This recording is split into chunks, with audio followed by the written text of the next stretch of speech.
કેમ છો વિદ્યાર્થી મિત્રો? આશા રાખું છું કે તમે બધા મસ્ત તૈયારી કરતા હશો. તો આજે આપણે પીએસઆઈ 2026 નું જે પેપર છે એનું સોલ્યુશન બંધારણ વિષયનું આપણે કરવાના છીએ. તમે બધા મારી સાથે જવાબ આપજો અને જે લોકોએ ઓલરેડી પરીક્ષા આપી દીધી છે તો એ લોકોને પણ એમને જવાબ મળી જશે, બરાબર ને? હવે કોન્સ્ટેબલની જે એક્ઝામ આવે છે એમાં કેવા પ્રશ્નો પૂછાઈ શકે એનું લેવલ પણ તમને આ જે પીએસઆઈ નું પેપર છે 2026 નું એ જોઈને તમને આઈડિયા આવી શકે, બરાબર? તો તમારી જે શું કહેવાય મહેનત છે એ કેવી દિશામાં છે, સાચી દિશામાં છે, તમને ખ્યાલ આવશે અને તમને કોન્ફિડન્સ આવશે કે કેટલા ઈઝી પ્રશ્ન પૂછાયા છે, બરાબર? ચાલો, તમારે બધાએ સાથે જવાબ આપવાનો છે. ચાલો, જાન્યુઆરી 2026માં ભારતના સર્વોચ્ચ ન્યાયાલય દ્વારા ભારતના સંવિધાનના અનુચ્છેદ 21 હેઠળ નીચેના પૈકી કોને મહિલાઓને મૂળભૂત અધિકારો તરીકે જાહેર કરવામાં આવ્યો છે? એટલે કે નીચેનામાંથી શું છે કે જેને સુપ્રીમ કોર્ટે 2026માં મૂળભૂત અધિકાર એટલે કે અનુચ્છેદ 21 હેઠળ ફંડામેન્ટલ રાઇટ ડિક્લેર કરવામાં આવ્યો છે, બરાબર? તોડી નાખવાનો અધિકાર, માસિક આરોગ્યનો અધિકાર, છૂટાછેડાનો અધિકાર કે વૃદ્ધોની સંભાળનો અધિકાર? હવે આમાં શું થયું હતું કે તમને ખ્યાલ હોય કે જે ફિમેલ ને છે આમાં તમારો આન્સર શું આવશે? બી આવશે, બરાબર? માસિક આરોગ્ય. હવે આમાં શું થશે તમને ખ્યાલ હોય તો કે મહિનામાં છે 5 થી 7 દિવસ છે ફિમેલની મેન્સ્ટ્રુઅલ સાયકલ છે ચાલતી હોય, બરાબર? પીરિયડ્સ આવતા હોય તો એમાં શું થશે કે એ લોકોને બહુ પીરિયડ ક્રેમ્પ્સ થતા હોય, બહુ દુખાવો થતો હોય, તબિયત બરાબર ના રહેતી હોય તો શું થશે કે મહિલાને આમાં શું કરવું કે એ લોકોને સ્વાસ્થ્ય એનું જે અનુચ્છેદ 21 હેઠળ જે ગૌરવપૂર્ણ જીવન જીવવાનો અધિકાર છે એમાં એનો સમાવેશ કરવામાં આવ્યો છે. તો આમાં શું થયું હતું કે Nikita Mehra versus Union of India, બરાબર? Nikita Mehra versus Union of India આ જે કેસ છે એમાં ચુકાદો આપેલો છે.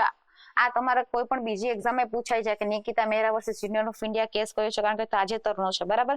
તો આમાં સુપ્રીમ કોર્ટે કહ્યું કે માસિક આરોગ્ય છે એ આર્ટિકલ 21 અનુચ્છેદ 21 હેઠળ છે શું છે? ફંડામેન્ટલ રાઇટ છે. હવે આ ફંડામેન્ટલ રાઇટ થઈ ગયો છે, મૂળભૂત અધિકાર છે. જો આમાં કોઈ પણ ભંગ થશે તો ફિમેલ છે એ સુપ્રીમ કોર્ટમાં ડાયરેક્ટ જઈ શકે છે, બરાબર? હવે આમાં જ સુપ્રીમ કોર્ટે શું કહ્યું? સુપ્રીમ કોર્ટે એવું કહ્યું કે ગૌરવપૂર્ણ જીવન જીવવાનો અધિકાર છે. એમાં શું થશે કે સ્વચ્છતા, બરાબર? સેનેટરી પેડ અને આપણે માસિક રજાઓ, બરાબર? પીરિયડ લીવ્સ, બરાબર? જેને પીરિયડ લીવ્સ કહીએ છીએ, પેઇન પીરિયડ લીવ્સ કહેવાય, બરાબર? કે પેઇન થતું એમાં તો એ બધી છે શું થશે? સુપ્રીમ કોર્ટે કહ્યું છે કે એ જરૂરી છે, એ હોવી જોઈએ. નિકિતા મહેરા કેસમાં કહ્યું છે. અને વધારામાં સુપ્રીમ કોર્ટે એવું પણ કહ્યું છે કે શાળા છે, કોલેજ છે કે કામકાજના સ્થળ છે તો ત્યાં સ્વચ્છતા હોવી જોઈએ, સેનેટરી પેડ હોવી જોઈએ, પેઇડ લીવની વ્યવસ્થા હોવી જોઈએ. એ બધી વ્યવસ્થા કરવાની જવાબદારી કોની રહેશે? રાજ્યની રહેશે, બરાબર? તો તમારે આ બહુ ઇમ્પોર્ટન્ટ વાત છે.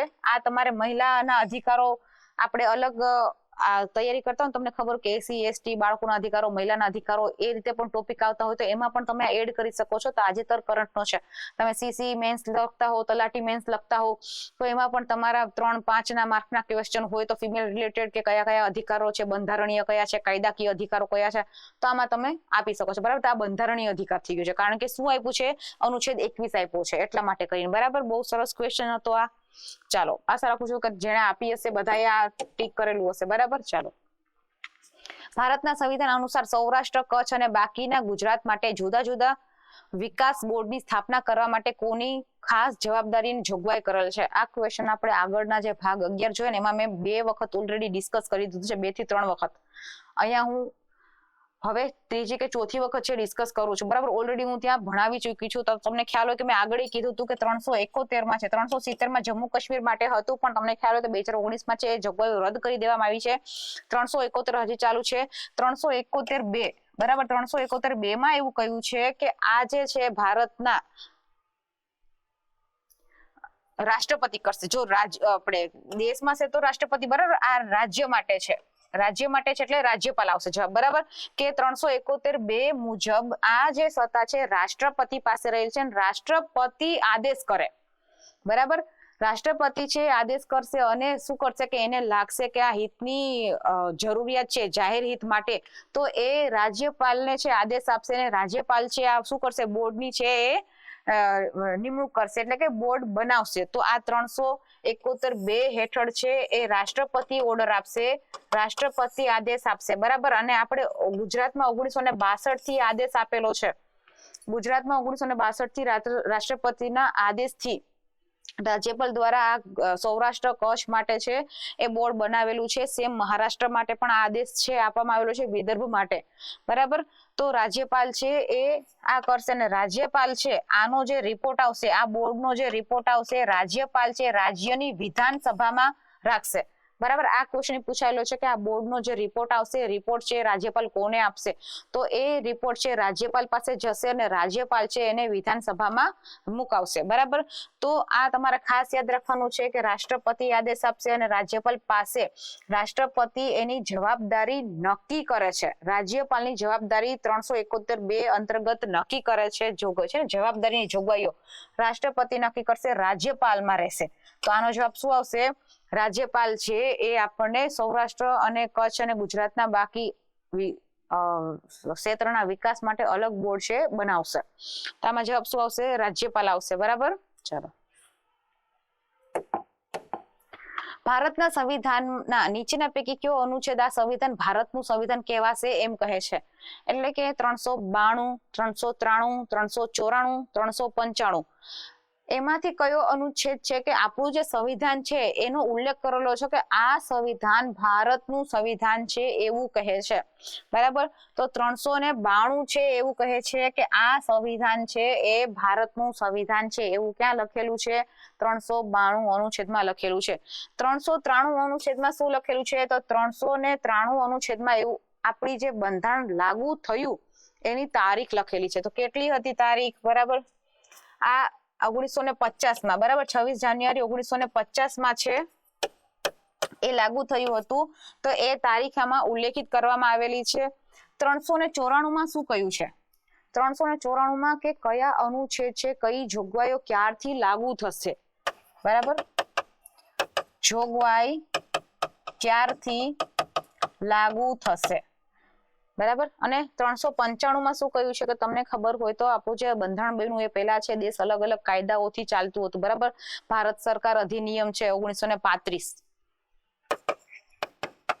ભારત સરકાર અધિનિયમ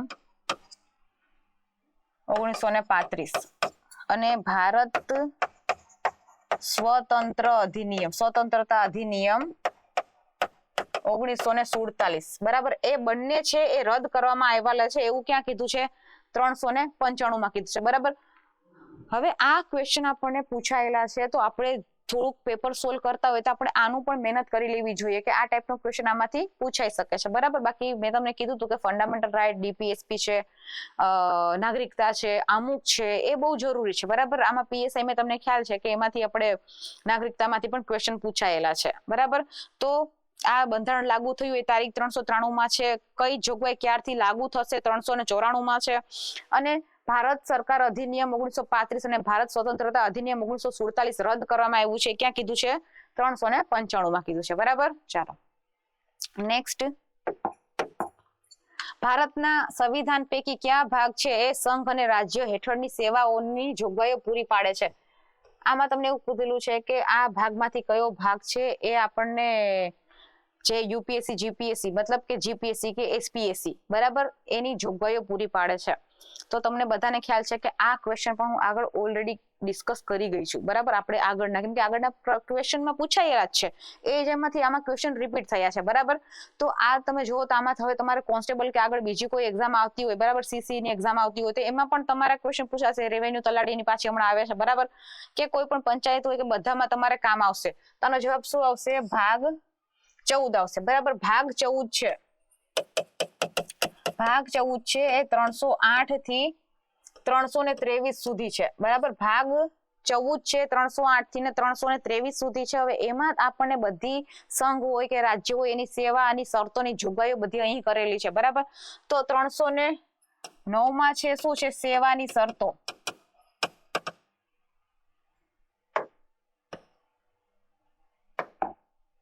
સેવાની શરતો છે, બરાબર. 309 માં સેવાની શરતો છે. 310 માં શું થશે કે તમે કેન્દ્ર છે કે રાજ્ય છે એના જે અધિકારીઓ છે, બરાબર, જે તમને ખબર હોય કે આઈએસ છે, આઈપીએસ છે, ડેપ્યુટી કલેક્ટર છે, ડીવાયએસપી છે કે ગમે તે હોય, બરાબર, એ હોય તો એને દૂર કરવાની કે હટાવવાની સત્તા છે રાષ્ટ્રપતિ અને રાજ્યપાલ પાસે હશે, બરાબર. રાજ્ય હશે તો રાજ્યપાલ પાસે હશે અને કેન્દ્ર હશે તો આમની પાસે. અને ઓલ ઇન્ડિયા સર્વિસીસ વાળા તમને ખબર હોય કે તમને આગળ આ ક્વેશ્ચન આપણે સોલ્વ કરી ગયા છે. મેં એવું કીધું હતું કે તાત્કાલિક જે ઓલ ઇન્ડિયા સર્વિસ વાળા જે હોય ને આઈએસ આઈપીએસ કે એ લોકોને તાત્કાલિક દૂર કરવાની સત્તા રાજ્ય પાસે છે, પણ લાંબા ગાળે કે એને શું આપવું, દૂર કરી દેવા કે ગમે તે એનું જે પાછળની જે કાર્યવાહી છે કે એની પાસે જશે, કેન્દ્ર સરકાર પાસે જશે, બરાબર. તો એને દૂર કરવાની જે સત્તા છે કોની પાસે છે? રાષ્ટ્રપતિ કે રાજ્યપાલ પાસે છે. 311 માં ઇમ્યુનિટી આપેલી છે, બરાબર. કેન્દ્ર સરકારના જે અધિકારીઓ એને તમે હટાવી નથી શકતા, બરાબર. એનો જે હોદ્દાની છે કે એનો હોદ્દો તમે ઘટાડી ના શકો કે એની જે સત્તા છે એના પાવર્સ છે તમે ઘટાડી ના શકો. એવી રીતે નિમણૂક થઈ જાય પછી એવું ના થાય કે આઈએસ બનાવી દીધા એમાંથી તમે એને ડેપ્યુટી કલેક્ટર બનાવી દો, બરાબર. એ ના થાય, એવી વસ્તુ ના થાય, બરાબર. તો આને ઇમ્યુનિટી મળે છે, એને પાવર મળે છે ને રક્ષણ મળે છે. તો એ લોકોને રક્ષણ આપવાનું કામ છે 311 કરે છે. ઘણી વાર તમને ખબર હોય કે જે કમિશન બન્યા હતા તો એમાં રાજમનાર કમિશન એવા બધા કમિશન હતા, બરાબર. એમણે એવું કહ્યું હતું કે સિવિલ સર્વિસીસ વાળા, ઓલ ઇન્ડિયા સિવિલ સર્વિસ વાળાને જે 311 ઇમ્યુનિટી આપે છે ને ઇમ્યુનિટી હટાવી નાખો, બરાબર. પણ હટી નથી છે, એટલા માટે બધા આઈએસ ને આઈપીએસ બનવાનો જોશ ધરાવે છે, બરાબર. તો 311 છે એ એને રક્ષણ આપે છે કે એને સત્તામાંથી એનું જે પાવર છે ઘટાડવામાં નહીં આવે કે એને કોઈ ગેરલાભ થાય એવી કોઈ વસ્તુ કરવામાં નહીં આવે, બરાબર. ચાલો, 312 માં ઉલ્લેખ છે ઓલ ઇન્ડિયા સર્વિસીસ, બરાબર. આ ક્વેશ્ચન મેં તમને આગળ કરાવી દીધો છે. કેટલી સર્વિસ છે?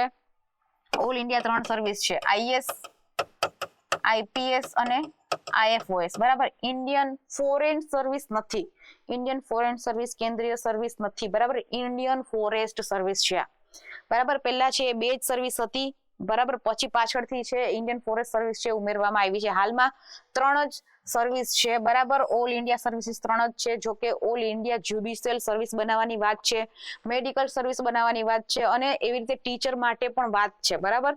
કે આવી રીતે જે બધા આઈએસ આઈપીએસ છે ઓલ ઇન્ડિયા સર્વિસ છે તો તમે જ્યુડિશિયરી માટે પણ બનાવો, બરાબર. આ તમને ખ્યાલ છે, જો થાય તો સારું છે પણ હજુ થયું નથી, બરાબર. એ બધા કરંટમાં હતા.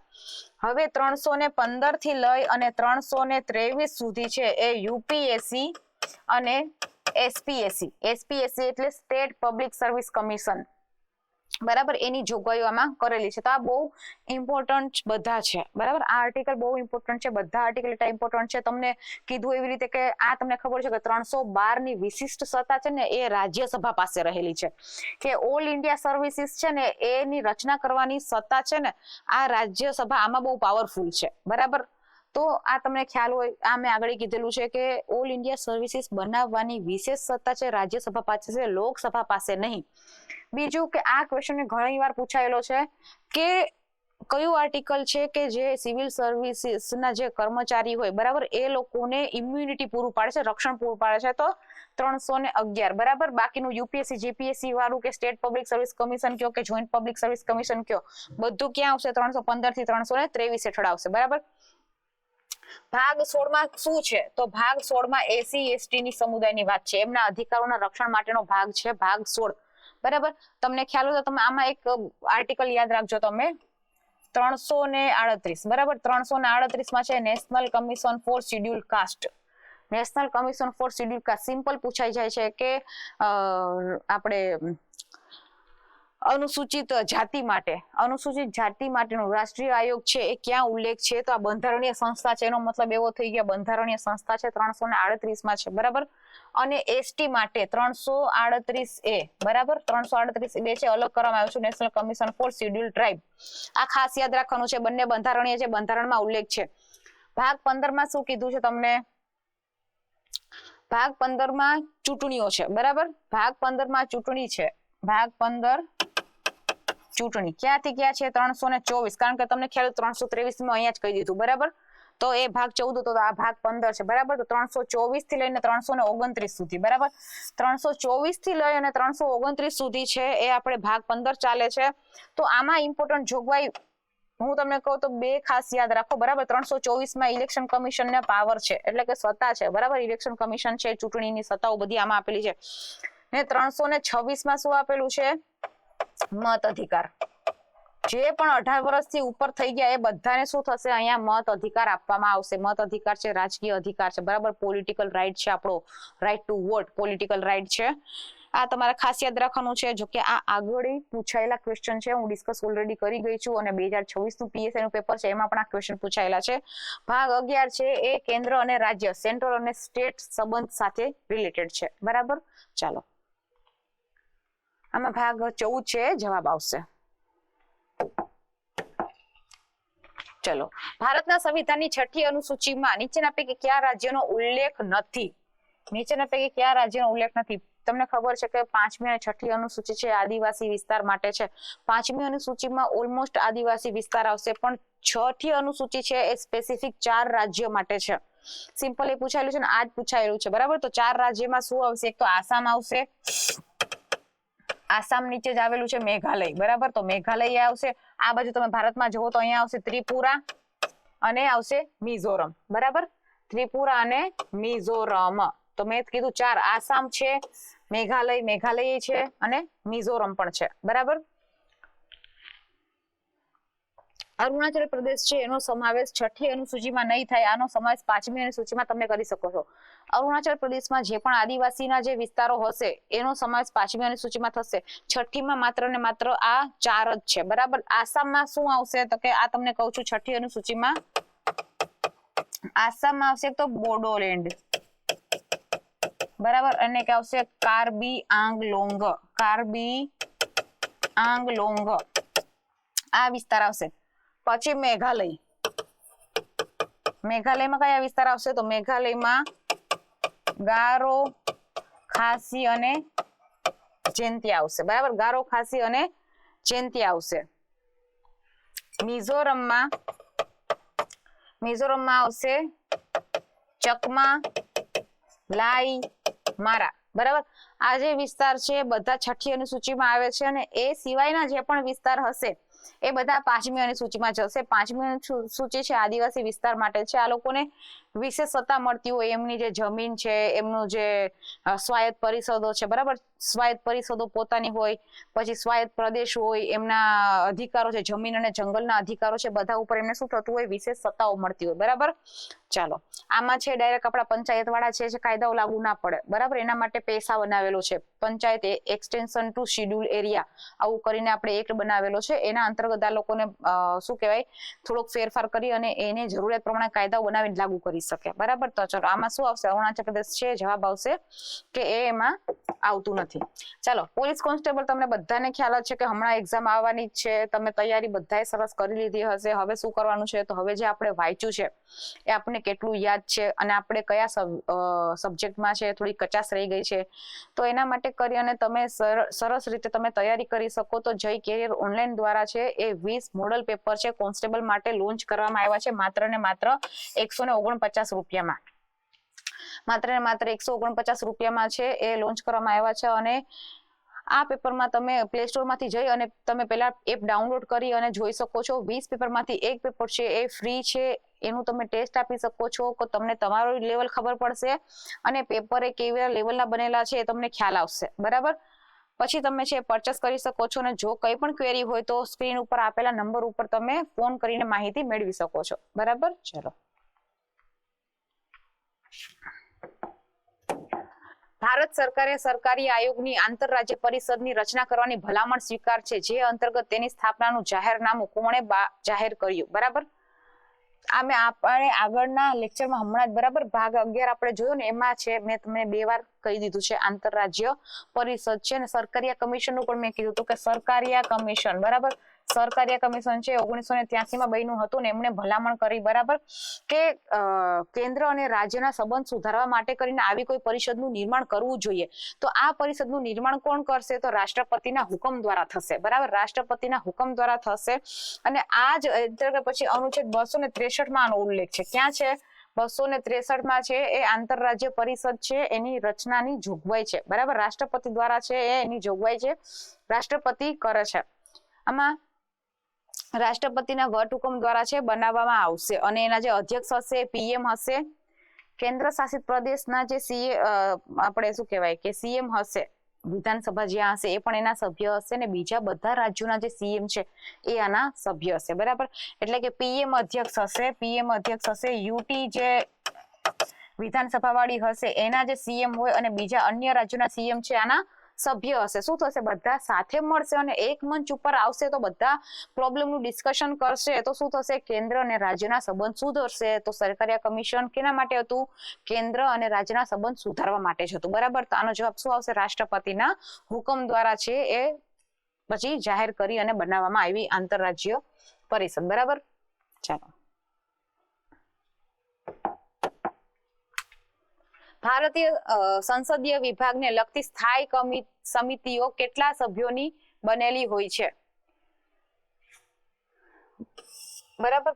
ભારતમાં સંસદમાં જે સ્થાયી સમિતિઓ છે, સ્ટેન્ડિંગ કમિટીઓ, એ કેટલા સભ્યોની બનેલી હોય છે? પહેલા તમને કહી દઉં કે આમાં શું કીધું છે? ડિપાર્ટમેન્ટલી રિલેટેડ સ્ટેન્ડિંગ કમિટી, બરાબર. ડિપાર્ટમેન્ટ વિભાગને લગતી સ્થાયી કમિટી, ડિપાર્ટમેન્ટલી રિલેટેડ સ્ટેન્ડિંગ કમિટી. તો અત્યારે કેટલી સમિતિઓ છે? તો 24 સમિતિઓ છે, બરાબર. આ સમિતિમાં કેટલા સભ્યો હોય છે? તો કે 31 સભ્યો હોય છે.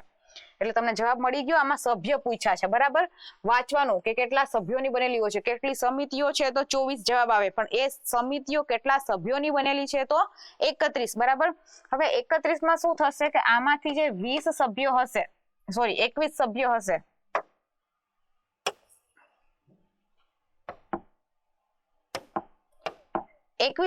હશે એ ક્યાંથી આવે છે? કે લોકસભામાંથી આવશે, બરાબર. લોકસભામાંથી આવશે ને બાકીના 10 જે છે એ ક્યાંથી આવશે? તો કે રાજ્યસભામાંથી આવશે, બરાબર. 21 સભ્યો છે લોકસભાના હશે તો આની જે નિમણૂક છે કોણ કરશે? તો કે લોકસભાના અધ્યક્ષ કરશે. અને રાજ્યસભામાંથી ઓબ્વિયસલી જે આવે છે તો એની નિમણૂક કોણ કરશે? તો પછી એ આપણે સભાપતિ, બરાબર. રાજ્યસભાના જે અધ્યક્ષ હોય એને આપણે સભાપતિ કહીએ. તમને ખ્યાલ જ છે કે અનુચ્છેદ 64 અંતર્ગત ઉપરાષ્ટ્રપતિ છે હોદ્દાની રૂએ રાજ્યસભાના સભાપતિ છે, બરાબર. અને આ ગૃહના સભ્યો હોતા નથી. જ્યારે કે લોકસભામાં જે અધ્યક્ષ છે એ ગૃહમાંથી જ હોય છે. કોઈ પણ ગૃહનો જ કોઈ વ્યક્તિ છે બને છે, પરંતુ રાજ્યસભાના જે સભાપતિ હોય છે ગૃહના સભ્યો હોતા નથી, કારણ કે ઉપરાષ્ટ્રપતિ છે, બરાબર. પણ ઉપાધ્યક્ષ હોય છે, બરાબર. ઉપસભાપતિ હોય છે રાજ્યસભાના, એ ગૃહના સભ્ય હોય, બરાબર. ચાલો, આ યાદ રાખવાનું છે કે અત્યારે કેટલી સમિતિઓ છે? 24 સમિતિઓ છે, 31 સભ્યો રહેલા હોય છે, 21 સભ્ય છે લોકસભામાંથી આવે છે, 10 સભ્ય છે રાજ્યસભામાંથી આવે છે. ચાલો, જાહેર હિસાબ સમિતિ. સંસદની જાહેર હિસાબ સમિતિ, પબ્લિક એકાઉન્ટ સમિતિની મુદત કેટલા વર્ષની હોય છે? 1 વર્ષની હોય છે, બરાબર. જાહેર હિસાબ સમિતિ છે સૌથી અગત્યની સમિતિ છે. જાહેર હિસાબ સમિતિ છે એ સૌથી જૂની સમિતિ છે, સૌથી જૂની. સિમ્પલ ક્વેશ્ચન પૂછાય છે કે નીચેનામાંથી કઈ સંસદીય સમિતિ છે, બરાબર. એ સૌથી જૂની સમિતિ છે. તો એ આપણી પબ્લિક એકાઉન્ટ કમિટી છે, બરાબર. પબ્લિક એકાઉન્ટ કમિટી છે. જાહેર હિસાબ સમિતિ 1921 માં એની રચના થઈ હતી. સિમ્પલ પૂછાય છે કે પબ્લિક એકાઉન્ટ કમિટીની રચના ક્યારે થઈ? 1921 માં. સૌથી જૂની છે. હવે આમાં મેં તમને આગળ કહી દીધું હતું, બરાબર, કે આપણે આગળના લેક્ચરમાં છે એ જોઈ ગયા છીએ જૂના પેપર્સમાં, અને આ જ ક્વેશ્ચન પૂછાયેલો છે, મેં ઓલરેડી સોલ્વ કરાવી દીધા છે. તો આમાં 22 સભ્યો હોય છે, 15 છે લોકસભામાંથી આવે છે અને 7 છે રાજ્યસભામાંથી આવે છે, બરાબર. 15 છે એ લોકસભામાંથી આવશે, 7 છે રાજ્યસભામાંથી આવશે. હવે આ જે કમિટી છે એની મુદત 1 વર્ષની હોય છે. આ કમિટીની મુદત છે એ 1 વર્ષની હોય છે. તો આ શું કામ કરે છે? તો આ કે controller auditor general of India એનો રિપોર્ટ તપાસે છે. કારણ કે આ પબ્લિક કમિટી છે, હિસાબ જ લખેલું છે, જાહેર એટલે પબ્લિકની કમિટીનો હિસાબ. તો કેક તમને ખબર હોય તો શું કરશે કે સરકારી નાણાં જે ખર્ચ થાય છે એની બધી ડિટેલ મેળવે છે અને પછી રાષ્ટ્રપતિને આપે, રાષ્ટ્રપતિ પછી એને સંસદમાં મુકાવે, બરાબર. તો આ કેગનો રિપોર્ટ છે એને તપાસે છે. બીજું શું કરશે કે સરકારી ખર્ચ છે, જે સરકાર ખર્ચ કરે છે એ નિયમ મુજબ થાય છે કે નહીં, સરકારી ખર્ચ છે નિયમ મુજબ થાય છે કે નહીં એ જોવે છે, બરાબર. તો આ બહુ ઇમ્પોર્ટન્ટ સમિતિ છે, સૌથી જૂની છે, 1921 માં એની રચના થઈ છે, જેની મુદત છે 1 વર્ષની હોય છે, બરાબર. 1 વર્ષ પછી પાછી બને, બરાબર, પણ મુદત એની 1 વર્ષ માટે હોય. ચલો, ગૃહમાં જે પ્રશ્ન મૌખિક ઉત્તર આપવાનો ના હોય પરંતુ તેને લેખિત ઉત્તર ટેબલ પર મૂકવાનો હોય એ માનીને લેવામાં આવ્યું હોય તેવા પ્રશ્ન શું કહે છે? ઇન શોર્ટ એવું કહેવામાં આવ્યું છે કે નીચેનામાંથી કયા છે બિનમૌખિક છે? મૌખિક એટલે કે બોલવું, ડાયરેક્ટ તમે પૂછી શકો છો ક્વેશ્ચન, બરાબર, પણ આમાં કીધું છે કે તમે ટેબલ ઉપર મૂકી દો. તો ટેબલ ઉપર કઈ આપણું મોઢું તો ના મુકાય, શું મૂકવું પડે? લખીને જ મૂકવું પડે, તો લખાયેલા ક્વેશ્ચન હોય, બરાબર. તો જેને તમે લખી અને ટેબલ ઉપર મૂકો છો તો એને તમે કયા પ્રશ્ન કહેશો? એને તમે બિન તારાંકિત પ્રશ્ન કહો છો, બરાબર. બિન તારાંકિત પ્રશ્ન સંસદમાં છે એને 3 પ્રકારના પ્રશ્નો પૂછાય છે. લોકસભા હોય કે રાજ્યસભા હોય એમાં 3 પ્રકારના ક્વેશ્ચન પૂછાય છે. પહેલું ક્વેશ્ચન છે તારાંકિત. તારાંકિત ક્વેશ્ચન છે તો તારાંકિત એટલે કે નિશાની વાળા, તો એની નિશાની આવી હશે, બરાબર. નિશાની એવી હશે અને કેવી રીતે અપાય? કેવી રીતે અપાય? તો કે મૌખિક અપાશે. એટલે કે કોઈ પણ સંસદમાં ચર્ચા ચાલતી હશે તો કોઈ પણ સભ્ય હશે મંત્રીને પ્રશ્ન પૂછશે, ડાયરેક્ટ પૂછશે કે તમે આ શું કામ કર્યું, અમને આ જવાબ જોઈએ છે. તો એ તમે મોઢે પૂછેલું છે, મૌખિક છે, તો એ કેવી રીતે પૂછાશે? મૌખિક પૂછાશે.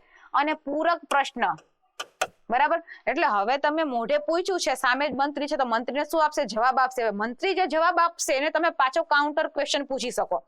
તો એના પછી તમે પૂરક ક્વેશ્ચન પૂછી શકો, તો કે હા પૂરક પ્રશ્ન છે પૂછાય, હા પૂછાય. કેટલા? 2 થી 3 પૂરક પ્રશ્ન છે તમે પૂછી શકો, બરાબર. પછી ત્યાં આખું લિસ્ટ લઈને નહીં બેસી જવાનું આખા જનતાનું દુઃખ લઈને, બરાબર. 2 થી 3 પૂરક ક્વેશ્ચન છે તમે પૂછી શકો છો. સિમ્પલ તમને કે એમ બી પૂછાય છે કે નીચેનામાંથી શેમાં તમે પૂરક પ્રશ્નો છે પૂછી શકો, બરાબર. તો તારાંકિત પ્રશ્નમાં તમે પૂરક ક્વેશ્ચન પૂછી શકો છો. મૌખિક રીતે અપાય છે, નિશાની હોય છે. બિન તારાંકિત, બિન તારાંકિત બીજો પ્રકાર છે, એમાં કોઈ નિશાની હોતી નથી, બરાબર. હવે આ નિશાની હોતી નથી મેં એવું કર્યું છે, હવે તમને એવું ના થાય કે નિશાની કરી છે, બરાબર. કોઈ નિશાની હોતી નથી, બરાબર. આમાં કોઈ નિશાની હોતી નથી. કેવી રીતે પૂછાશે? તો બિન તારાંકિત છે ને કહી દીધું છે કે ટેબલ ઉપર મૂકી દેવાના, એટલે કે આ તમારે ટેબલ પર મૂકી દેવાના લખીને. આ લેખિત હોય, લેખિત હોય. હવે આ લેખિત હોય તમે ટેબલ ઉપર મૂકી દેવાના, તો એ પ્રશ્ન તમે લખેલા છે ને તો તમને રિટર્નમાં જ જવાબ આપશે.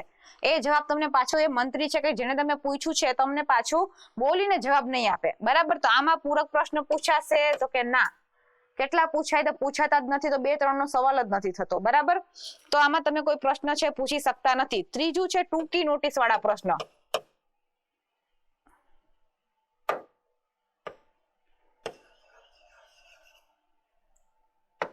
ટૂંકી નોટિસ વાળા પ્રશ્ન, ટૂંકી નોટિસ ના પ્રશ્ન, બરાબર. આમાં છે નિશાની હોય છે, બરાબર. આવી રીતે તમે પ્લસ કે કાની નિશાની કરી શકો છો, બરાબર. આ પ્રશ્ન કેવી રીતે પૂછાય છે? તો કે મૌખિક પૂછાય છે, બરાબર. પણ તમે 10 દિવસથી ઓછા સમયમાં નોટિસ આપો, બરાબર. 10 દિવસથી ઓછા સમયમાં નોટિસ આપી અને તમે પૂછવાના રહે, એટલે 10 દિવસથી ઓછી સમયમાં તમે નોટિસ આપી દો કે અમે આ ક્વેશ્ચન પૂછવાના છીએ, તો આના પૂરક પ્રશ્ન પૂછાય? તો કે હા, કારણ કે મૌખિક આપ્યા છે, બરાબર. તમાર આ ખાસ છે, તમને કોઈ પણ બીજા કોઈમાં પણ તમને છે એક્ઝામમાં કામ આવી શકે, બરાબર. આ ક્વેશ્ચન પૂછાણો તો આની રીતે તમને બીજા ક્વેશ્ચનમાં પૂછાઈ શકે કે પૂરક ક્વેશ્ચનમાં કયા હોય છે, ટૂંકી નોટિસમાં કેટલા દિવસનો સમય આપે છે, બરાબર. 10 દિવસ કરતા ઓછી કયા પૂરક છે, શું નિશાની હોય, બરાબર. તો આ તમારા માટે ઇમ્પોર્ટન્ટ છે. ઓકે, ચાલો.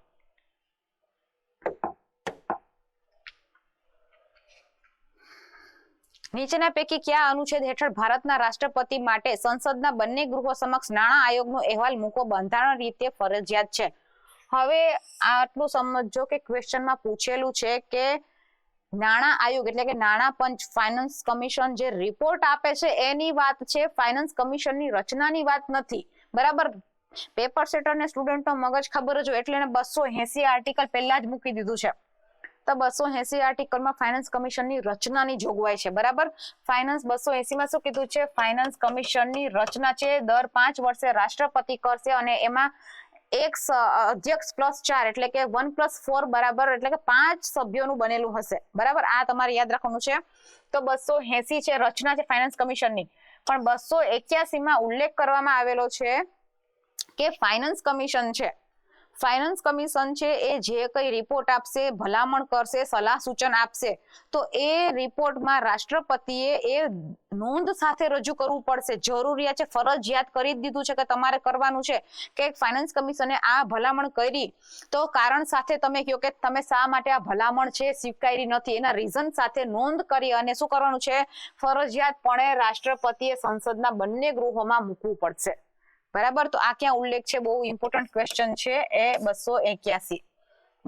બરાબર, જવાબ છે 281. 282 માં શેનો ઉલ્લેખ છે, તો અનુદાનનો છે. અનુદાનની વાત કરવામાં આવેલી છે. બરાબર, વિવેકાધીન અનુદાન. બરાબર, એટલે મરજી પ્રમાણે તમારે અનુદાન કરવું હોય તમે કરી શકો, એની છે જે એ આમાં 282 માં એનો ઉલ્લેખ છે. 283 માં શું છે, તો કે આપણે સંચિત નિધિ અને આકસ્મિક નિધિ. બરાબર, સંચિત નિધિ અને આકસ્મિક નિધિ છે એની જાળવણી જોજો. જાળવણી મેં કીધું છે. બરાબર, મેં એવું નથી કીધું કે સંચિત નિધિ અને આકસ્મિક નિધિનો ઉલ્લેખ છે. સંચિત નિધિ અને આકસ્મિક નિધિનો ઉલ્લેખ અલગ જગ્યાએ છે. 266(1) માં કોન્સોલિડેટેડ ફંડ ઓફ ઇન્ડિયા એટલે કે સંચિત નિધિ એનો ઉલ્લેખ છે. જ્યારે 266(1) માં આપણે એક્સિડેન્ટલ ફંડ એટલે કે આકસ્મિક નિધિનો ઉલ્લેખ છે. બરાબર, પણ એની જાળવણી ક્યાં થાય છે, 283 માં થશે. બરાબર, ચલો આ તમારે યાદ રાખવાનું છે કે કઈ જગ્યાએ ફરજિયાત કર્યું છે કે રાષ્ટ્રપતિએ બંને ગૃહ સમક્ષ રિપોર્ટ મૂકવાનું રહેશે, પણ સાથે નોંધ કરવાની છે કે તમે આની કઈ ભલામણ સ્વીકારી છે ને નથી સ્વીકારી, તો શા માટે નથી સ્વીકારી. 281 માં એને ફરજિયાત કરી દીધું છે. ચાલો હવે સીસી ની એક્ઝામ છે, તમે બધા આપવાના જશો કેમ કે આપણે બધા ફોર્મ સાથે ભરતા જ હોઈએ. બરાબર, તો સીસી માટે તમારે સચોટ તૈયારી તમારે કરવી હોય તો જય કેરિયર ઓનલાઈન દ્વારા માત્ર ને માત્ર 299 માં છે કોર્સ છે, વિડીયો કોર્સ લોન્ચ કરવામાં આવ્યો છે. તમે આમાં સરસ રીતે તમે પ્લાનિંગ કરી અને વિડીયો જે જોઈ અને તમારી તૈયારી છે વધારે મજબૂત બનાવી શકો છો. જય કેરિયર ઓનલાઈન એપ્લિકેશન છે, તમે પ્લે સ્ટોર ઉપરથી ડાઉનલોડ કરી અને આ કોર્સ છે પરચેસ કરી શકો છો. આ કોર્સ માટે તમને કોઈ પણ માહિતી જોતી હોય અથવા તો અન્ય બીજા કોઈ કોર્સ માટે સંસ્થા દ્વારા લોન્ચ કરવામાં આવ્યા છે એના વિશે માહિતી જોતી હોય તો તમે સ્ક્રીન ઉપર જે નંબર આપેલા છે એ નંબર ઉપર ફોન કરી અને તમે માહિતી મેળવી શકો છો. બરાબર, ચલો નીચેનામાંથી કયું કેન્દ્રીય કેબિનેટ સચિવાલયનો ભાગ નથી? લશ્કરી પાંખ, ગુપ્તચર પાંખ, લશ્કરી એટલે કે મિલિટરી વિંગ્સ. બરાબર, વિંગ્સ. ગુપ્તચર પાંખ એટલે કે ઇન્ટેલિજન્સ વિંગ, નાગરિક પાંખ એટલે કે સિવિલ વિંગ અને જાહેર પાંખ એટલે કે પબ્લિક વિંગ. બરાબર, તો આમાંથી આ જે લશ્કરી પાંખ છે એ કોની સાથે તમને ખબર જ પડી ગઈ કે મિલિટરી સાથે. બરાબર, કે રક્ષા સંબંધિત બધા જે કામ હશે ને એ આ કરશે. બરાબર, હવે આ કેબિનેટ સચિવાલય છે. બરાબર, એટલે કે એના જે કેબિનેટ સચિવ હશે એ ડાયરેક્ટ પીએમ ને રિપોર્ટ કરશે. બરાબર, કેબિનેટ સચિવ છે એ પીએમ ને રિપોર્ટ કરશે. તો લશ્કરી છે એની હેઠળ આવશે. બરાબર, એનો ભાગ આ છે એટલે કે આ ભાગ છે લશ્કરી રક્ષા સંબંધિત જે પણ છે, રક્ષા મંત્રાલય સંબંધિત જે પણ કામ છે આ સંભાળે છે, ડાયરેક્ટ રિપોર્ટ કરશે કેબિનેટ સચિવ થ્રુ. બરાબર, ગુપ્તચર પાંખ ઇન્ટેલિજન્સ વિંગ છે એનો સમાવેશ આમાં થતો નથી. ગુપ્તચર પાંખ છે એનો આમાં ઇન્ટેલિજન્સ નો આમાં સમાવેશ થતો નથી. તમને ખબર હોય તો આઈબી ઇન્ટેલિજન્સ બ્યુરો, ગૃહ મંત્રાલય. બરાબર, ગૃહ મંત્રાલય અને એક આવે છે રો. બરાબર, રો આપણે રિસર્ચ અને એનાલિસિસ વિંગ્સ. બરાબર, તો આ જે છે આ બંનેમાં જે ઇન્ટેલિજન્સ વિંગ આવે છે ને એ ડાયરેક્ટ છે પીએમ ને રિપોર્ટ કરશે. બરાબર, ડાયરેક્ટ પીએમ ને રિપોર્ટ કરશે. ઇન્ટેલિજન્સ વિંગ છે એ આઈબી માં પણ આવશે અને રો માં પણ આવશે. એટલે કે ગુપ્તચર સંસ્થા આઈબી માં હોય, ઇન્ટેલિજન્સ બ્યુરો. બરાબર, તો એ ડાયરેક્ટ છે એ પીએમ ને રિપોર્ટ કરશે પણ કેબિનેટ સચિવાલયનો ભાગ નથી. બરાબર, તો આ જે તમારો જવાબ છે નાગરિક પાંખ એટલે કે સિવિલ પાંખ. બરાબર, નાગરિક પાંખમાં શું થશે કે એમાં આપણે પબ્લિક સાથે જે સંકળાયેલા મૂળભૂત કામો છે, નીતિ નિર્માણ છે, અમલ છે, બધાની માહિતી આમાં થશે અને મહત્વની વિંગ છે. બરાબર, તો આ નાગરિક પાંખ છે એ આનો ભાગ થશે. અને જાહેર પાંખ એટલે કે પબ્લિક વિંગ, તો આમાં કોઈ પણ જાહેર માહિતી હોય બરાબર કે પબ્લિક રિલેટેડ કંઈ પણ હશે કે રાઈટ ટુ ઇન્ફોર્મેશન હશે બધું આમાં આવશે, જાહેર વિંગમાં આવશે. બરાબર, તો આ 3 વિંગ છે એ કેબિનેટ સચિવાલયનો ભાગ છે, જ્યારે ગુપ્તચર પાંખ છે ઇન્ટેલિજન્સ વિંગ છે એનો ભાગ નથી. આઈબી વાળી અને રો વાળી જે બી ઇન્ટેલિજન્સ વિંગ્સ હશે ડાયરેક્ટ પીએમ ને કરશે. કેબિનેટ સચિવાલયમાં જે પણ હશે કેબિનેટ સચિવને રિપોર્ટ આપશે, કેબિનેટ સચિવ છે પીએમ ને આપશે. બરાબર, ચાલો ઇન્ટેલિજન્સ વિંગ છે આનો જવાબ આપશે. ચલો, ભારતીય કાયદા અમલીકરણ સંસ્થા સીબીઆઈ અને ઇન્ટરપોલ વચ્ચેના સહયોગને સુવ્યવસ્થિત બનાવવા માટે 2025માં કેન્દ્રીય મંત્રી અમિત શાહ દ્વારા નીચેના પૈકી કયું પોર્ટલ શરૂ કરવામાં આવ્યું છે? તમને ખ્યાલ હોય તો ઇન્ટરપોલ કોઈ પોર્ટલ નથી. ઇન્ટરપોલ શું છે? Interpol international police. બરાબર, કે આખા દેશમાં જે પણ ક્રાઇમ કરીને ગમે ત્યાં ભાગી જતા હોય કે ગમે તે કામકાજ કરતા હોય, બરાબર, ખોટા ગુનેગારો હોય, બધાની માહિતી બધા દેશમાંની જે એજન્સીઓ હોય ને એ એજન્સીઓ એની સાથે સંકળાયેલ હોય. હવે આ સિમ્પલ ક્વેશ્ચન એમ પૂછાયેલો છે કે ઇન્ટરપોલ સાથે ભારતની કઈ એજન્સી કામ કરે છે, કે ઇન્ટરપોલ માટે ભારતની કઈ નોડલ એજન્સી છે? તો સીબીઆઈ છે ઇન્ટરપોલ માટે આપણે નોડલ એજન્સી છે. બરાબર, એ ઇન્ટરપોલ સાથે મળી અને કામ કરે છે. મળીને શું કરશે કે આપણા જે ક્રિમિનલો હોય એના ડેટા ત્યાં મોકલશે. બરાબર, વિશ્વના કોઈ ક્રિમિનલ ડેટા હોય આપણી પાસે આવે, એટલે કે કોઈ બહારથી કોઈ ગુનો કરીને આપણા દેશમાં આવી ગયો તો પણ આપણને ખબર પડી શકે. બરાબર, તો એના માટે કરીને છે. હવે આ જે બનાવવામાં આવ્યું છે તો એ ભારત પોલ બનાવવામાં આવ્યું છે. બરાબર, ઇન્ટરપોલ છે એને સીબીઆઈ સાથે કામ કરે છે.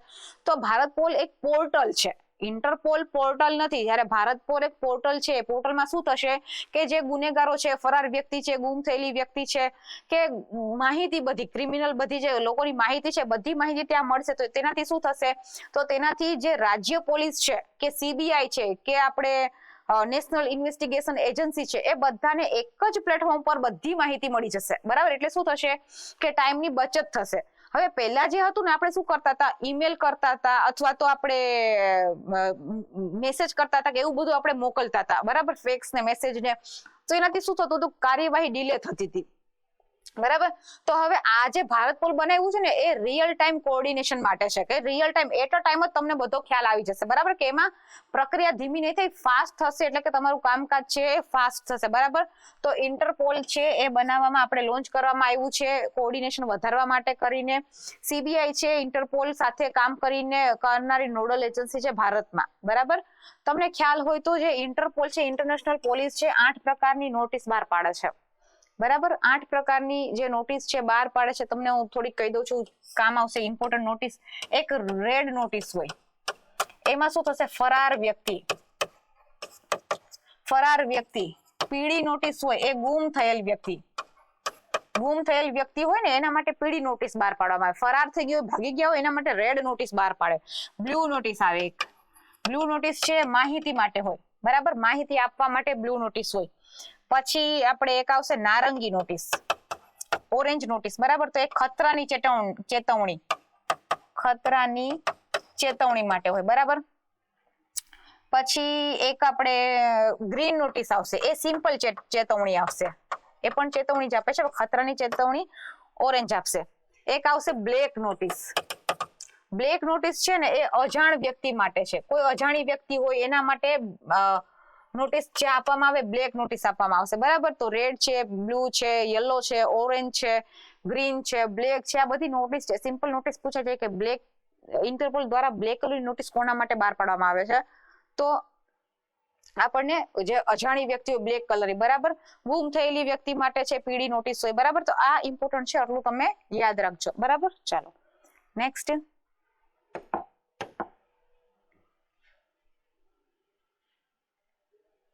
ગુજરાત રાજ્ય દ્વારા ઇન્સ્ટિટ્યુશન ફોર ટ્રાન્સફોર્મેશન, ગુજરાત રાજ્ય દ્વારા ગ્રીટની સ્થાપના કરવામાં આવી છે. ક્યારે કરવામાં આવી છે? તો કે 5 ડિસેમ્બર 2024. બરાબર, 5 ડિસેમ્બર 2024 ના રોજ. જો કે આ પ્રશ્ન પૂછાયેલો છે પણ મેં તમને તારીખે કહી દીધી. બરાબર, એવું કઈ નથી કે ત્યાં ડેટ લખવામાં ભૂલ થઈ ગઈ છે, પણ આ મેં તમને ડેટ કહી દીધી કે 5 ડિસેમ્બર ના રોજ છે એ આની ગ્રીટની સ્થાપના કરવામાં આવી છે. બરાબર, જે આપણે કહીએ ને છે કે Gujarat state institution for transformation. આનો તમને સિમ્પલ છે ને કોન્સ્ટેબલ ટાઈપની એક્ઝામમાં તમને આનો ફૂલ ફોર્મ પૂછાઈ જાય, બરાબર. તો એ ગ્રીડ છે, બરાબર. હવે ગ્રીડ છે કોના તર્જ ઉપર બનાવવામાં આવી છે? તો એવી કેન્દ્રમાં કોણ છે? તો કે નીતિ આયોગ, બરાબર. નીતિ આયોગ છે 2015 થી કાર્યરત છે, 1 જાન્યુઆરી 2015 થી કાર્યરત છે. તો નીતિ આયોગના તર્જ ઉપર છે આપણે ગુજરાતમાં વિકાસ માટે, નીતિ નિર્માણ માટે આપણે ગ્રીડ બનાવવામાં આવેલી છે, અને જે રાજ્ય પ્લાનિંગ કમિશન હશે, બરાબર, એનું સ્થાન લેશે. જ્યારે આ છે રાજ્ય પ્લાનિંગ કમિશન હશે ને, એનું જે સ્થાન લેશે, અને આને તો તમને ખબર જ છે કે પ્લાનિંગ કમિશનનું છે સ્થાન લઈ લીધું છે, બરાબર. તો આ કેન્દ્રમાં છે અને આપણે ગુજરાત રાજ્યમાં છે. હવે નીતિ આયોગના તર્જ ઉપર બની છે, તો આ કામ શું કરશે? તો વિકસિત ગુજરાત, તમને ખબર છે વિકસિત ભારત એક્ટ 2047, બરાબર. તો એના જ તર્જ ઉપરથી આપણે રોડ મેપ બનાવ્યો છે વિકસિત ગુજરાત એક્ટ 2047, બરાબર. એટલે કે 2047 સુધીમાં વિકસિત ગુજરાત બનાવવા માટે આપણે શું કરવું પડશે? તો નીતિ નિર્માણ બનાવવું પડશે. તો એ પણ ગ્રીડ જ કરશે, નીતિ નિર્માણ કરશે, બરાબર. પછી યોજનાનું મોનિટરિંગ કરશે, કે કોઈ પણ જે યોજના છે એ ચાલુ કરી છે તેનું મોનિટરિંગ કરશે, અને શું કરશે? વધારે ને વધારે ડેટાનો ઉપયોગ કરશે. ડેટાનો ઉપયોગ કરી અને બધી નીતિ નિર્માણ કરશે. એટલે કે આપણી પાસે માહિતી હશે તો આપણે માની લો કે આપણને કોઈ ક્ષેત્રમાં શું ઘટે છે, અનુસૂચિત વિસ્તાર છે, બરાબર, જનજાતિ વિસ્તાર છે, એમાં શું સમસ્યા છે, તો આપણી પાસે ડેટા હશે ને કે ચલો એમાં એજ્યુકેશન ઓછું છે, સ્વાસ્થ્યની પ્રોબ્લેમ છે, તો આપણે એ ડેટા આધારે એને સર્વિસ પ્રોવાઈડ કરી શકશું, બરાબર. બહુ સરસ ક્વેશ્ચન છે. ગ્રીડનું ફૂલ ફોર્મ પૂછાઈ જાય. ગ્રીડ કોના તર્જ ઉપર છે? તો નીતિ આયોગના તર્જ ઉપર છે.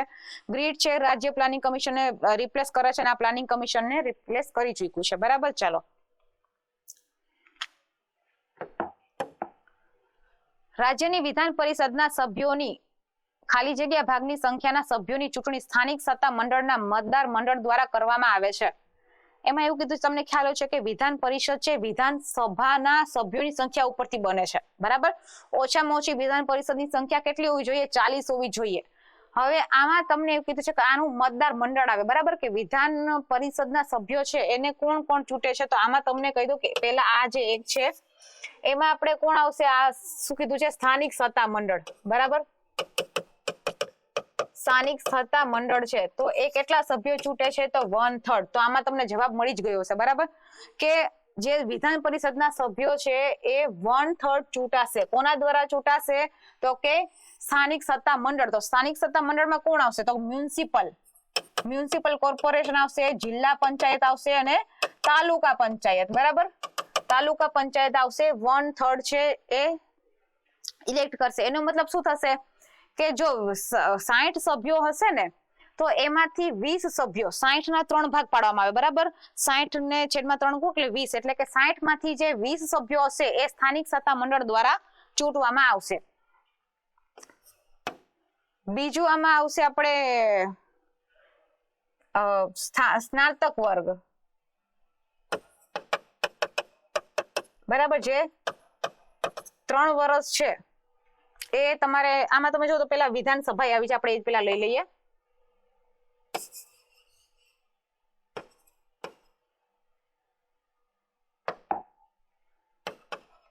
વિધાનસભાના જે સભ્યો હોય ને એના દ્વારા તમારે 1/3 જ એ ઇલેક્ટ કરવામાં આવશે, બરાબર. ત્રીજું છે એ આવશે શિક્ષક. શિક્ષકનું મતદાર મંડળ હશે. શિક્ષક કેવા? કે જે 3 વર્ષનો અનુભવ ધરાવતા હોય, બરાબર. 3 વર્ષ યાદ રાખવાનું છે. 3 વર્ષનો અનુભવ ધરાવતા હોય કેટલા ઇલેક્ટ કરશે? જે ટીચર છે એ 12મા ભાગના હશે એને ઇલેક્ટ કરશે, બરાબર. પછી ચોથું એ આવશે સ્નાતક વર્ગ. સ્નાતક વર્ગ હશે એ આપણે કે મતદાર મંડળ એનું જે હશે એને પણ 3 વર્ષનો અનુભવ હોવો જોઈએ, ને એ પણ સેમ આટલા જ સભ્યો છે એ નિમણૂક કરશે, બરાબર. 5મું આવશે રાજ્યપાલ નિયુક્ત કરશે. રાજ્યપાલ નિયુક્ત, આ બધાય ચૂંટાય છે, બરાબર, અને રાજ્યપાલ છે નિયુક્ત કરશે, નોમિનેટ કરશે. કેટલા સભ્ય કરશે? 1/6, બરાબર. 1/6, બરાબર. 1/6 કરશે. કેમાંથી કરશે? તો કે સાહિત્ય, કલા, વિજ્ઞાન અને સામાજિક સેવા, બરાબર. સામાજિક સેવા આમાંથી છે. આ તમને આ પૂછાઈ ગયું, તો હવે તમને બીજા કોઈ પણ છે એમાં પણ તમને આ પૂછાઈ શકે. અને સેમ ટીચર માટે અને સ્નાતક વર્ગ માટે બંને માટે 3 વર્ષનો અનુભવ હોવો જરૂરી છે, બરાબર. રાજ્યપાલ કેટલા કરશે? તો 1/6 કરશે. એટલું તમારે યાદ રાખવાનું છે. તો આનો જવાબ કયો થશે? બી આનો જવાબ થશે. ચાલો નેક્સ્ટ,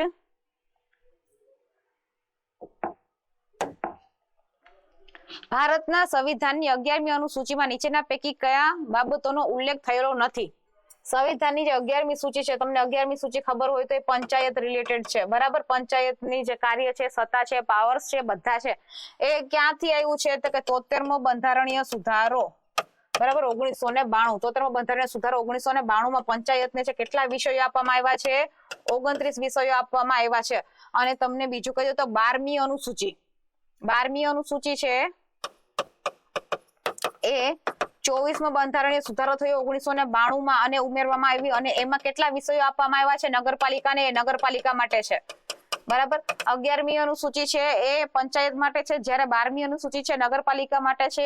11મી અનુસૂચિ દ્વારા પંચાયતને છે એ 29 વિષયો આપવામાં આવ્યા છે, અને 12મી અનુસૂચિ દ્વારા નગરપાલિકાને છે 18 વિષયો આપવામાં આવ્યા છે, બરાબર. હવે આપણને પૂછે કે 11મી અનુસૂચિમાં કઈ બાબતનો ઉલ્લેખ નથી? તો સાંસ્કૃતિક પ્રવૃત્તિઓ છે 11મી અનુસૂચિમાં 20 નંબરની એન્ટ્રી છે મારા ખ્યાલથી, બરાબર. પ્રૌઢ અને અનૌપચારિક શિક્ષણ છે 17મી એન્ટ્રી છે, અને સામાજિક વનીકરણ અને ફાર્મ વનીકરણ છે એ 6ઠ્ઠી એન્ટ્રી છે, બરાબર. પણ ઇન શોર્ટ એન્ટ્રી તમે યાદ ના રાખો તો કઈ વાંધો નહીં, બરાબર. પણ આ 3 છે 11મી અનુસૂચિમાં એનો સમાવેશ થાય છે, જ્યારે આવકવેરો છે એનો સમાવેશ આપણે 11મી અનુસૂચિમાં થતો નથી, બરાબર. એમાં કોઈ એની એન્ટ્રી આપેલી નથી, બરાબર. ચાલો, પંચાયત એક્સપ્રેસ, આ તમને ખબર હોય તો પંચાયતની ભરતી માટે આપણે વિડીયો કોર્સ છે લોન્ચ કરવામાં આવ્યો છે. તેમાં ગ્રામ સેવક, મુખ્ય સેવિકા, લેબ ટેકનિશિયન અને જુનિયર ફાર્માસિસ્ટ માટે છે એ જનરલ નોલેજ છે, ગુજરાતી છે, ઇંગ્લિશ છે, રીઝનિંગ, ગણિત છે, અને જનરલ નોલેજ માટે કરી અને વિડીયો રેકોર્ડેડ કોર્સ છે લોન્ચ કરવામાં આવ્યો છે, માત્ર ને માત્ર 299 રૂપિયામાં, અને 6 મહિના માટેનો જે છે 499 રૂપિયામાં છે લોન્ચ કરવામાં આવેલો છે. આ જો કોર્સ તમે પરચેસ કરવા માંગતા હોવ તો તમે જય કેરિયર ઓનલાઈન ઉપર છે એ પ્લેટફોર્મ ઉપર આપણે એપમાં જઈ અને તમે પરચેસ કરી શકો છો. આ કોર્સ માટે તમને જો કોઈ પણ માહિતી મેળવવી હોય તો તમે આ નંબર ઉપર છે કોલ કરી અને માહિતી મેળવી શકો છો, બરાબર. ચાલો, 1 જાન્યુઆરી 2015 ના રોજ નીતિ આયોગની સ્થાપના ખાલી જગ્યા દ્વારા થઈ હતી. નીતિ આયોગનો ક્વેશ્ચન મેં તમને આગળ પેલું ગ્રીડમાં સમજાવ્યું, બરાબર. તો 1 જાન્યુઆરી 2015 ના રોજ છે કારોબારી ઠરાવથી, એટલે કે એક્ઝિક્યુટિવ ઓર્ડર, બંધારણીય સુધારો કરીને આપણે નથી. શું નીતિ આયોગ બંધારણના કોઈ અનુચ્છેદમાં છે? મેં એટલી વાર તમને કીધું, મેં એવું કઈ કીધું કે નીતિ આયોગ આ બંધારણમાં છે, જેવી રીતે મેં તમને કીધું કે 280 માં ફાઇનાન્સ કમિશન છે, 148 માં કેગ છે, બરાબર, 76 માં એટર્ની જનરલ છે, આ બધું. તો આવું મેં તમને ક્યારે હું બોલી જ નથી કે નીતિ આયોગ છે અહીંયા છે. તો નીતિ આયોગ બંધારણીય નથી. શું નીતિ આયોગ છે કોઈ કાયદા દ્વારા બનાવવામાં આવેલી છે? મેં તમને કીધું જેવી રીતે કે નેશનલ હ્યુમન રાઇટ કમિશન 1992 નો કાયદો છે, બરાબર, 1992 નો કાયદો છે. તો આ તમે જોવો 1993 નો કાયદો છે. તો આ મેં કોઈ કાયદા દ્વારા નથી કીધું, બરાબર. આ કોના દ્વારા થયું છે? કે કારોબારી એટલે કે એક્ઝિક્યુટિવ ઓર્ડર દ્વારા છે બનાવેલું છે. આ નીતિ આયોગની રચના છે મેં તમને કહી દીધું હતું કે પ્લાનિંગ કમિશન હતું. પ્લાનિંગ કમિશન છે એની જગ્યાએ છે નીતિ આયોગ છે લાવવામાં આવ્યા છે, અને નીતિ આયોગ છે શોર્ટ ટર્મ, લોંગ ટર્મ અને લોંગ ટર્મ માટે ગોલ બનાવે છે અને વિકાસ યોજનાઓ બધી લાવે છે, બરાબર. તો આ તમારે યાદ રાખવાનું છે કે નીતિ આયોગની સ્થાપના છે એક્ઝિક્યુટિવ ઓર્ડર દ્વારા કરવામાં આવી છે. 1 જાન્યુઆરી 2015 ના રોજ છે નીતિ આયોગ છે અમલમાં છે. અને નીતિ આયોગ છે એ તમને ખાસ વાત કહી દઉં કે પ્લાનિંગ કમિશનમાં શું પ્રોબ્લેમ હતું? નીતિ આયોગ જેવી રીતે નીતિ નિર્માણ કરે છે એવી રીતે પ્લાનિંગ કમિશન પણ તો કરતું હતું ને. 5 વર્ષીય યોજના તમે સાંભળ્યું છે, પંચવર્ષીય યોજના, 5 યર પ્લાનિંગ, બરાબર. તો એમાં શું પ્રોબ્લેમ હતો? તો આ નીતિ આયોગ લઈ આવ્યા. તો એમાં 2 મોટા પ્રોબ્લેમ હું તમને કહી દઉં છું કે જે પ્લાનિંગ કમિશન હતું ને એ ટોપ ટુ બોટમ કામ કરતું હતું, એટલે ઉપરથી બધી નીતિ નિર્માણ બનતું હતું, ખાલી નીચે લાગુ થતું હતું, બરાબર. આ એક વસ્તુ. પણ લાગુ થતું હતું, ફેલ ગયું. તો શા માટે ફેલ ગયું એવું એનાલિસિસ નહોતું થતું. થઈ ગયું છે, નથી થઈ ગયું, 5 વર્ષ પૂરા થઈ ગયા, ચલો જવા દો, જે થયું એ, પણ એ શા કારણે થયું એ જોવામાં નહોતું આવતું, બરાબર. પણ જે નીતિ આયોગ છે એમાં શું થયું? એ બોટમ ટુ ટોપ એપ્રોચ છે, એટલે કે નીચે છે એ ગ્રાઉન્ડ લેવલ ઉપર શું સમસ્યા છે એ જોવી અને પછી નીતિ નિર્માણ કરવું, અને એ પછી પણ જો એમાં કોઈ સમસ્યા થઈ તો એનું સોલ્યુશન લાવવું એ નીતિ આયોગ કરે છે, જે પ્લાનિંગ કમિશન નહોતું કરતું, બરાબર. ચાલો, નીચેના પૈકી કયા અંદાજપત્રમાં ગુજરાતી વહીવટી સુધારા આયોગની સ્થાપના અંગેની જાહેરાત કરવામાં આવી હતી? બરાબર. તો અંદાજપત્ર 2024-25 માં છે એની જાહેરાત કરવામાં આવી હતી. આના જે અધ્યક્ષ હતા એ અરવિંદ અઢિયા હતા. બરાબર. અરવિંદ અઢિયા છે એના અધ્યક્ષ હતા. અને આ જે આપણી વહીવટી સુધારા આયોગ છે, વહીવટી સુધારા આયોગ છે એના જે અધ્યક્ષ હતા એ અરવિંદ અઢિયા હતા. બરાબર. અને આ અંદાજપત્ર ક્યારે કરવામાં આવ્યું છે? 2024-25 માં છે એની જાહેરાત કરવામાં આવી છે.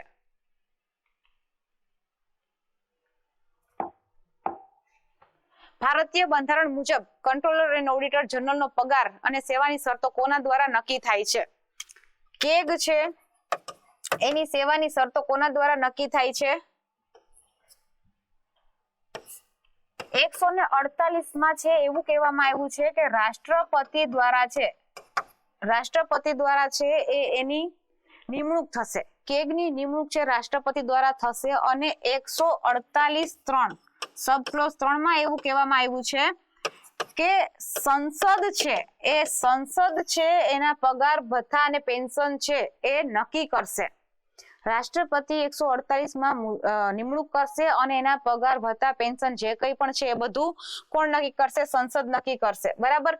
બીજું કે સંસદ છે એકવાર કે એના હોદ્દા ઉપર આવી ગયા પછીની સત્તા છે, એના પાવર્સ છે કે એને ગેરલાભ થાય એવી કોઈ પણ વસ્તુ છે કરી શકતા નથી. અને આનો પગાર છે સુપ્રીમ કોર્ટના જજની સમકક્ષ હોય છે. બરાબર. સુપ્રીમ કોર્ટના જજની સમકક્ષ એનો પગાર હોય છે. તો ભારતની સંસદ છે એ કેગની પગાર ભથ્થા અને એ બધી શરતો છે નક્કી કરશે. ચાલો. ભારતના સંવિધાનમાં નીચેના પૈકી કયા અનુચ્છેદ ભારતની નાગરિકતા બાબતની જોગવાઈઓ પૂરી પાડે છે? આ એકદમ ઈઝી ક્વેશ્ચન છે, બધાને આવડતું હોય. મેં પહેલેથી જ કીધેલું છે કે તમારે ભાગ 1 થી લઈને જે આપણું 4 છે ફંડામેન્ટલ રાઈટ છે, ડીપીએસપી છે અને ફંડામેન્ટલ ડ્યુટી એટલે કે 51A સુધીનું તમને મોઢે બધું આવડવું જોઈએ. બરાબર. તો ભાગ 2 માં છે નાગરિકતા વિશે વાત કરવામાં આવેલી છે. ભાગ 2 માં નાગરિકતા વિશે વાત કરવામાં આવેલી છે. તો 2 થી 7 અનુચ્છેદ, 3 થી 8, 5 થી 11 કે 5 થી 10. તો બધાને ખ્યાલ જ હશે, એકદમ ઈઝી ક્વેશ્ચન છે. 5 થી 11 માં છે એની વાત કરવામાં આવેલી છે. ભારતના નાગરિકતાની જોગવાઈ છે. હવે ભારતનું જે બંધારણ છે ભાગ 2 માં 5 થી 11 માં છે જોગવાઈ કરવામાં આવેલી છે. 5 માં એવું કીધેલું છે કે ભારત જ્યારે બન્યું, બરાબર, એટલે કે જ્યારે સંવિધાન 26 જાન્યુઆરી 1950 માં લાગુ થયું ત્યારે કોને નાગરિકતા મળશે? બરાબર. 1950 માં કોણ નાગરિક કહેવાશે? તો જેનો જન્મ થયો હશે એટલે તો જે વસવાટ કરતા હશે એ. બરાબર.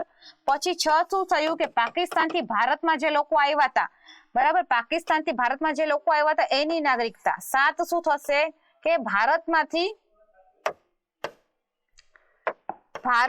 પાકિસ્તાનમાં જે ગયા હતા એ લોકોની નાગરિકતા. 8 કોણ થશે કે મૂળ ભારતીય છે, પણ વસવાટ વિદેશમાં કરે છે એ લોકોની નાગરિકતા વિશેની ઉલ્લેખ ક્યાં કરવામાં આવ્યો છે? 8 માં કરવામાં આવ્યો છે. 9 માં એવા ભારતીયો કે જે સ્વેચ્છાએ ભારતીય નાગરિકતા છોડી દીધી છે અને વિદેશી નાગરિકતા અપનાવેલી છે. આ બધા અનુચ્છેદ પૂછાયેલા છે એટલા માટે હું તમને કહું છું. બરાબર. તો સ્વેચ્છાએ અન્ય દેશની નાગરિકતા અપનાવી હોય. બરાબર. 9 માં એનો ઉલ્લેખ છે. 10 માં નાગરિકતાના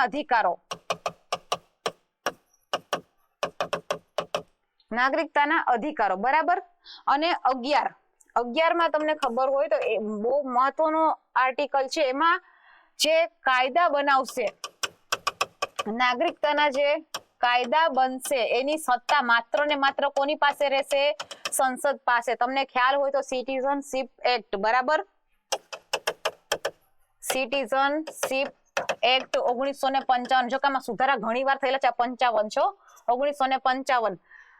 તો આ ક્વેશ્ચન પૂછાયેલો છે કે નાગરિકતાના કાયદા બનાવવાની સત્તા કયા અનુચ્છેદમાં છે અને કોની પાસે છે? તો અનુચ્છેદ 11 માં છે, માત્ર ને માત્ર સંસદ પાસે છે. અને નાગરિકતા જે વિષય છે એ 7મી અનુસૂચિમાં યુનિયન લિસ્ટમાં આવે છે. બરાબર. એટલે કે નાગરિકતા, એકલ નાગરિકતા કેન્દ્ર પાસે છે. એના કાયદા રાજ્ય ના બનાવી શકે. બરાબર. આમાં ના થાય. જેવી રીતે અમેરિકામાં તમે જોવો ને તો અમેરિકામાં ડ્યુઅલ સિટીઝનશીપ છે, એક રાજ્યની પોતાની નાગરિકતા હશે કે અમે કેલિફોર્નિયાના છીએ, અમે ટેક્સાસના છીએ, બરાબર, અને અમેરિકાની અલગ હશે, કેન્દ્રની અલગ હશે, પણ ભારતમાં એવું નથી. ભારતમાં અમે ભારતના નાગરિકો, બરાબર, બધા હશે, કોઈ પણ આપણે એવું ના કહે કે અમે ગુજરાતના નાગરિક, નહીં, એવું આપણે નથી કહેવાતું, બરાબર. તો આ ખાસ તમારે યાદ રાખવાના છે, આટલા આર્ટિકલ છે એ મહત્વના છે. આ બધા જે ક્વેશ્ચન છે આપણે પીએસઆઈ માં પૂછેલા ક્વેશ્ચન છે. જો હવે તમે જે એમપીએચડબલ્યુ અને ફિમેલ હેલ્થ વર્કર માટે તો તૈયારી કરતા હોવ તો જય કેરિયર ઓનલાઈન દ્વારા છે એનો વિડીયો રેકોર્ડેડ કોર્સ છે લોન્ચ કરવામાં આવ્યું છે.